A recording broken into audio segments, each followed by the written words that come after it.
Assalamualaikum warahmatullahi wabarakatuh. Kembali bertemu dengan kami di Guru Indonesia Channel. Pada video kali ini kita akan bercerita tentang segala hal terkait dengan dunia kepenulisan.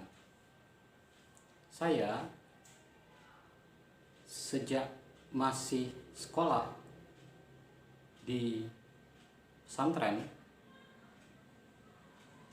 selalu membiasakan menulis setiap hari. Padahal dari kebiasaan di keluarga, saya tidak pernah mendapatkan turunan dari orang tua yang biasa menulis. Namun karena ketertarikan pada dunia kepenulisan, saya terbiasa untuk menulis apapun. Apapun yang saya pikirkan waktu itu, saya coba untuk menuliskannya. Setidaknya pada setiap hari, saya coba menulis satu puisi. Walaupun pada saat itu masih sangat malu-malu untuk menampilkan atau memperlihatkan kepada orang lain hasil karya saya berupa puisi-puisi yang entah seperti apa penilaiannya. Namun karena kebiasaan itu, setelah di masa kuliah saya mulai terbiasa untuk menulis artikel-artikel lepas yang dimuat di media massa. Pada saat itu sekitar tahun 90-an, tulisan-tulisan saya beberapa kali sudah dimuat di media massa. Walaupun ketika itu baru media-media lokal yang mau menerima atau menerbitkan karya tulis saya berupa artikel-artikel lepas. Materi tulisan saya saat itu hanya seputar persoalan-persoalan kepemudaan. Karena saat masih sekolah, saya selalu aktif di organisasi-organisasi kesiswaan dan kemahasiswaan. Jadi waktu itu saya menulis apapun yang terkait dengan dunia kepemudaan. Mulai dari bagaimana menjadi seorang aktivis yang baik, bagaimana menjadi seorang pimpinan organisasi kemahasiswaan yang baik, semuanya saya tulis. Satu atau dua dari tulisan saya akhirnya dimuat, dan sangat bangga ketika melihat hasil karya sendiri dimuat di koran, walaupun koran itu hanya beredar di satu provinsi saja. Tapi saya sangat bersyukur, hal itu menjadi motivasi besar bagi saya untuk terus mengasah kemampuan menulis. Beberapa tahun kemudian, saya mulai tertarik dengan dunia jurnalistik. Akhirnya saya harus banyak belajar tentang bagaimana menulis sebuah hasil liputan, hasil berita yang diperoleh di lapangan. Saya mulai melihat bagaimana seorang senior saya waktu itu menulis dengan sangat baik dan tanpa tekanan apa-apa. Akhirnya saya mulai meniru. Tapi bukan meniru bagaimana seorang senior saya waktu itu menulis dengan caranya sendiri. Tapi saya mulai meniru bagaimana membiasakan menulis dengan tanpa tekanan apa-apa. Berulang kali hasil karya jurnalistik saya tidak diterima oleh media tempat di mana saya bekerja sebagai wartawan. Saya melihat dan mulai bertanya-tanya, apa kekurangan saya ketika menuliskan sebuah berita? Ternyata sangat banyak kekurangan itu. Dari sana saya mulai belajar lagi, belajar dan belajar lagi. Bukan hanya kebiasaan untuk menulis saja, tapi bagaimana menyelami, mendalami keilmuan tentang seluk-beluk dunia menulis. Dan pada akhirnya saya mulai bergabung dengan kelompok-kelompok jurnalis, kelompok-kelompok wartawan di daerah saya yang sehari-hari kongko-kongko untuk membicarakan tentang liputan mereka, tentang kebiasaan mereka menulis berita, yang juga akhirnya saya tiru. Saya biasakan untuk selalu menyerap pembicaraan mereka, dan sampai di rumah saya kembali berusaha untuk menulis dan menulis lagi. Akhirnya alhamdulillah semua tulisan saya, semua berita yang saya buat selalu dimuat.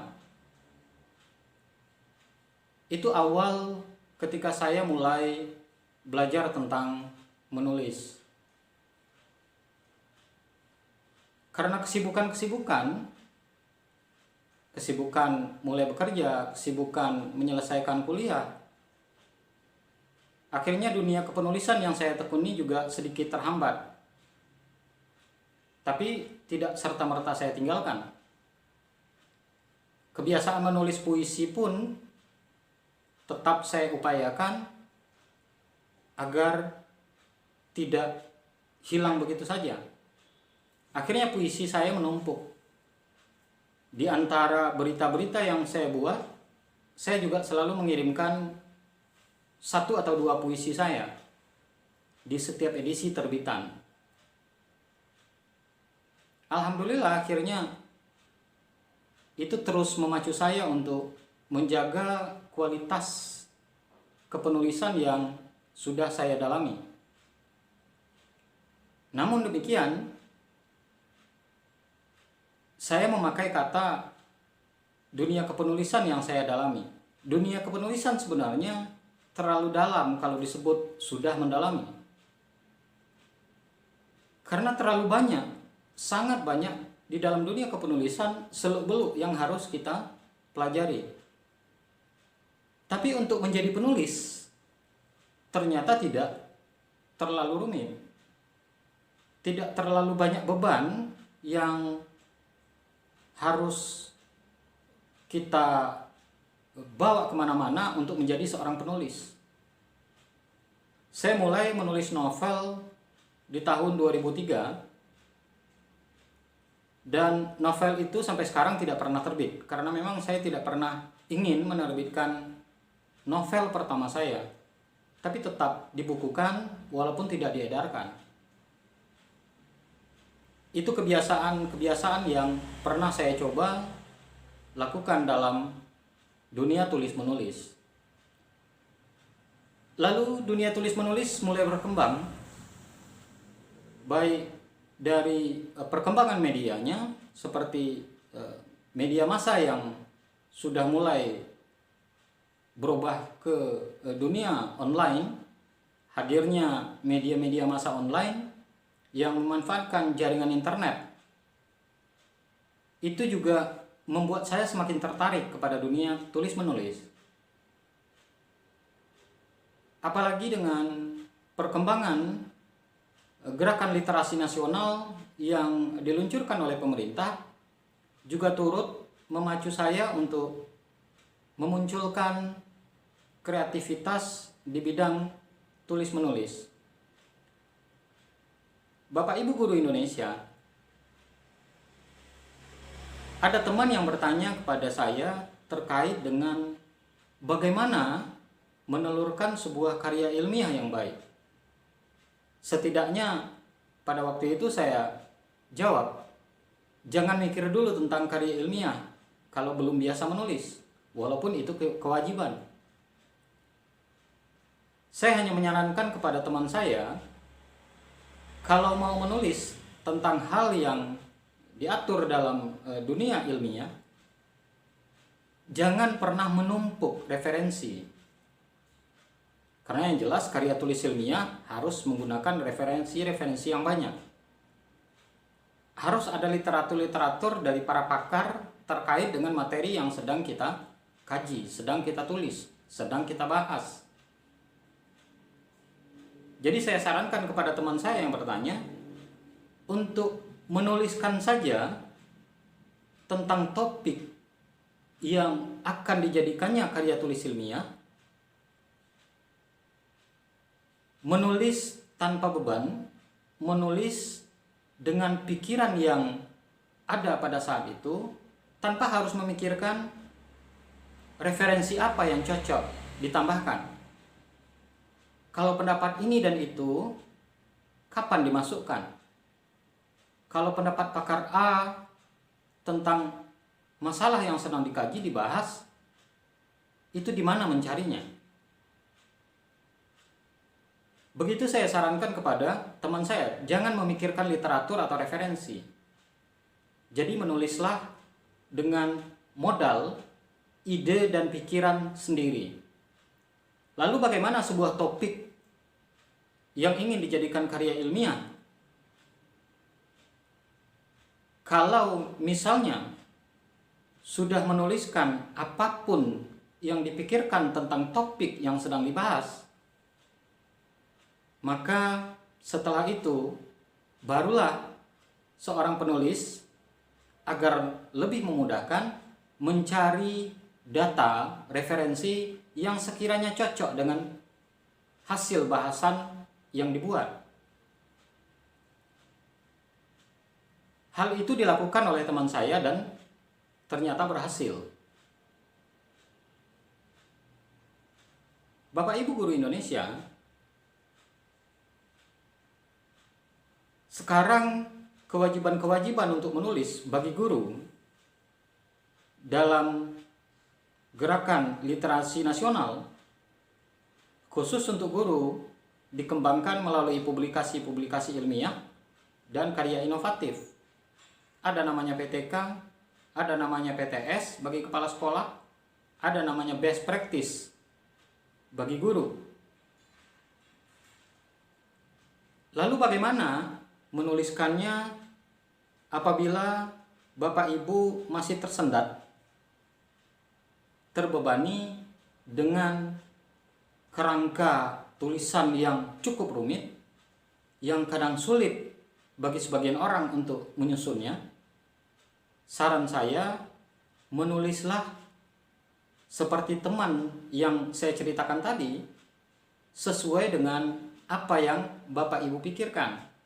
Misalkan dalam sebuah PTK, Bapak Ibu menggunakan metode drill, metode latihan untuk memperlancar siswa di kelas 1 SD dalam mata pelajaran membaca. Metode drill sangat banyak referensinya. Tapi ketika Bapak Ibu mencari referensi dan menumpuk referensi, Bapak Ibu akan kebingungan sendiri referensi mana yang harus dipakai terlebih dahulu. Cukup seperti teman saya, menuliskan apa yang dipikirkannya tentang sebuah topik.